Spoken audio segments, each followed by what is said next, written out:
we will introduce another private company that Zimtu is assisting in the going public process, and it is centered around a property that Zimtu and Derouge Geological originally sold to a company called Arctic Star, which coincidentally is another one of our Zimtu companies. But we sold them a niobium rare earth property in British Columbia.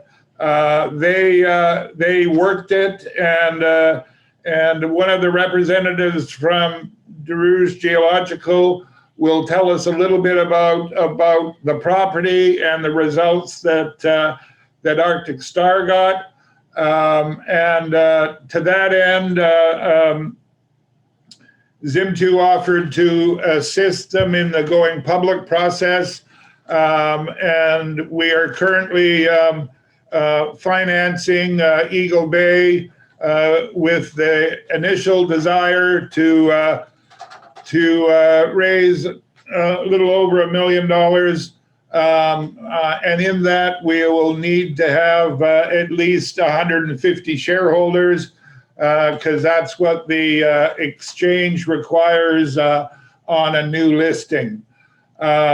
We have with us today Steve Mynott, and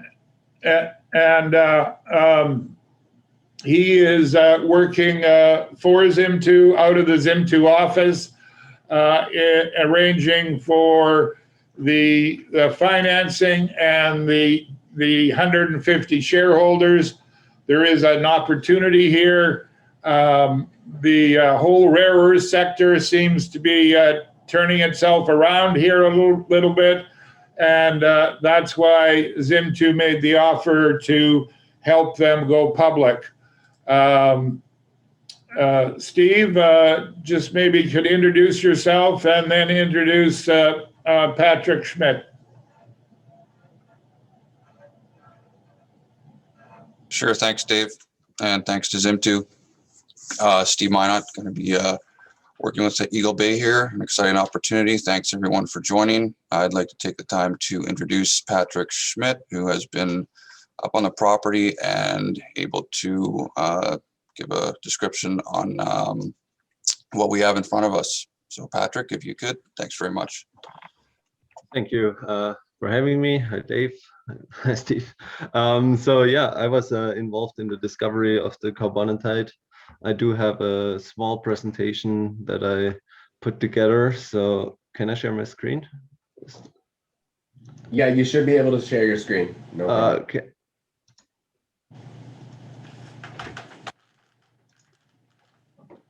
All right, I hope you can see that. So yeah, the property is located in British Columbia. It is called carbonatite. At least I think that still is the name.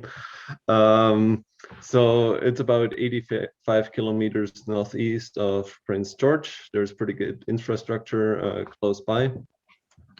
And I just want to, most of you probably know this stuff since you worked with Dave, but carbonatites are of high economic interest because about 20% of the known carbonatite showings, they have a resource or are actively mined or have been mined. So there's once you find them, there's a high chance you get some out of it. And generally, how it works, as Dave already mentioned, there's again high interest in rare earth, but also still in niobium, which is commonly mined from carbonatites, and they work as multiple intrusion systems, where you can have not just one commodity, but they basically offer multiple commodity deposits. Most commonly, they're mined for niobium and rare earth, but also for fertilizer, for phosphate, for fluoride, and some even for copper and gold. So it's very interesting if you encounter these rock types, as you upfront never know what you get. Niobium is probably one of the biggest markets right now. It's mostly for steel, but some of them also have tantalum. Dave's involved in one of those, and the rare earths are mainly used in rare earth magnets, really strong permanent magnets, used in wind power plants, hybrid cars, and so on. Now I just want to talk about the carbonatite itself. So it was discovered in 2017 by myself and a regional geologist that wanted to do a site visit. At the time, we had a short drill program planned, and I got this phone call from a 70-year-old regional geologist who wanted to see carbonatites. Now, so I thought I'd plan an easy route and just like start up the hill, go down the gully, and fair enough, we basically walked over this creek, and everything was just carbonatite. So that was a beautiful discovery, and it's more than 50 meters in true thickness so far, and I mapped it over about 90 meters, and it's open to both sides. And then we had to go home because I think it was just old guy. So then we drilled it and intersected multiple, about 50 meters of carbonatite, and with multiple very interesting intersections. So these white minerals here that you see in the core, those are pyrochlores. So that's a niobium bearing oxide. And on the second picture, it's just this. And they're really high grade. So if you have a pyrochlore concentrate, they run about 70% niobium oxide. So you don't need much to get a fairly high grade. Interesting is usually everything in the range of 1% niobium oxide. And although the true thickness of this first hole was only 50 meters, we haven't really drilled the potential at all. That was just the first discovery hole. And so there's a large potential in this area to find more. And that's what I want to highlight now. So carbonatites have a fairly easy recognizable geophysical signature. This is an old map. I haven't changed anything since 2017. So carbonatites, they usually contain a lot of pyrrhotite or magnetite, which makes it magnetic. So if you fly a geophysical survey or do a ground survey, you will find that many carbonatites are in a mag high. And also they are radiometric highs.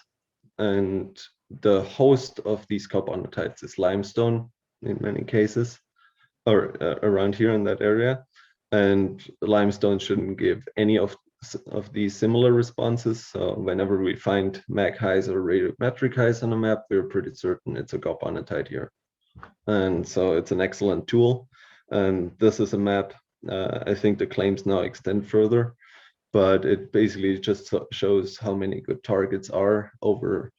So here's the scale bar. This is a kilometer. So we're talking about 2-3 kilometers of potential on just this side. And then I want to show, I think in 2016, they also did some soil lines over this area. And so on the left is the niobium results, on the right the rare earth results, and it shows that where the carbonatite is eventually located, which is just where we found it, was here, where my mouse is. There is a soil anomaly where we have niobium high in the soil, and then we have it here. And similar with the rare earth, the highest value is here, and then but overall it's very elevated compared to the background, which we see here. And this is the last map I want to show you. It highlights all these high priority targets. So the discovery hole is here, and we just drilled this anomaly. So that's about the 50-meter thickness. But what really intrigues me is just to the northwest, this bigger anomaly. It looks a little bit weird just because there are two different geophysical surveys. But if we had the same survey, this would light up a lot more. And this is a lot thicker.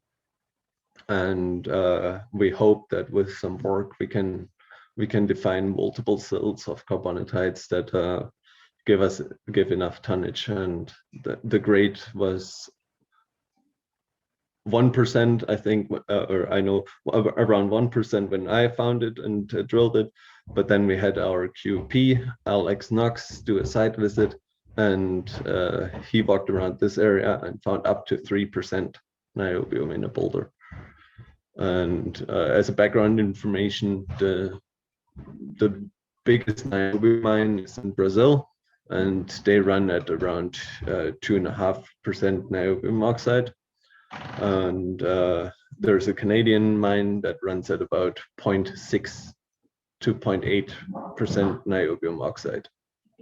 So there's real potential in this area to find the right grades to be economic. And yeah, that's pretty much it. I've been told only 4 minutes, so I hope I made it in time. If you have any questions, Patrick. Thank you, Dave. Nice to see you again. Patrick has been with Zimtu Associated Companies for quite some time. He was quite young when he first got involved, and I see now he's getting old. But that's a good thing in this case, because he's got the experience to know what he's talking about.